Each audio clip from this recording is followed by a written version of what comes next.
দেখো আজকের এত জামাকাপড় পড়েছে আমার তো দেখে চক্ষু চড়ক গাছ হয়ে গেছে যে এত জামাকাপড় আমি কি করে কাচবো। সো হ্যালো এভরিওয়ান, সবাই কেমন আছো? একটি মিনি ব্লগ নিয়ে চলে এলাম তোমাদের সাথে। তো দেখো আমি ২ বালতি মতন জামাকাপড় কাচাকুচি করেছি।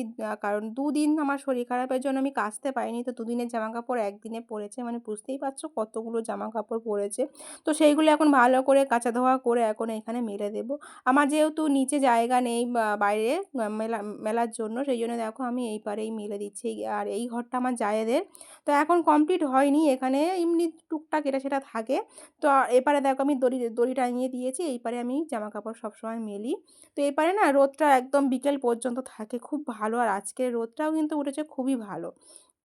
আর আমার জামাকাপড় কাচাকুচি করতে না খুব ভালো লাগে।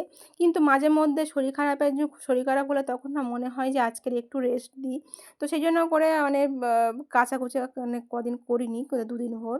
তো সেইজন্য করে একটু বেশিই যে কাচাকুচি করেছে, নাহলে এত জামাকাপড় সেরকম একটা পড়ে না।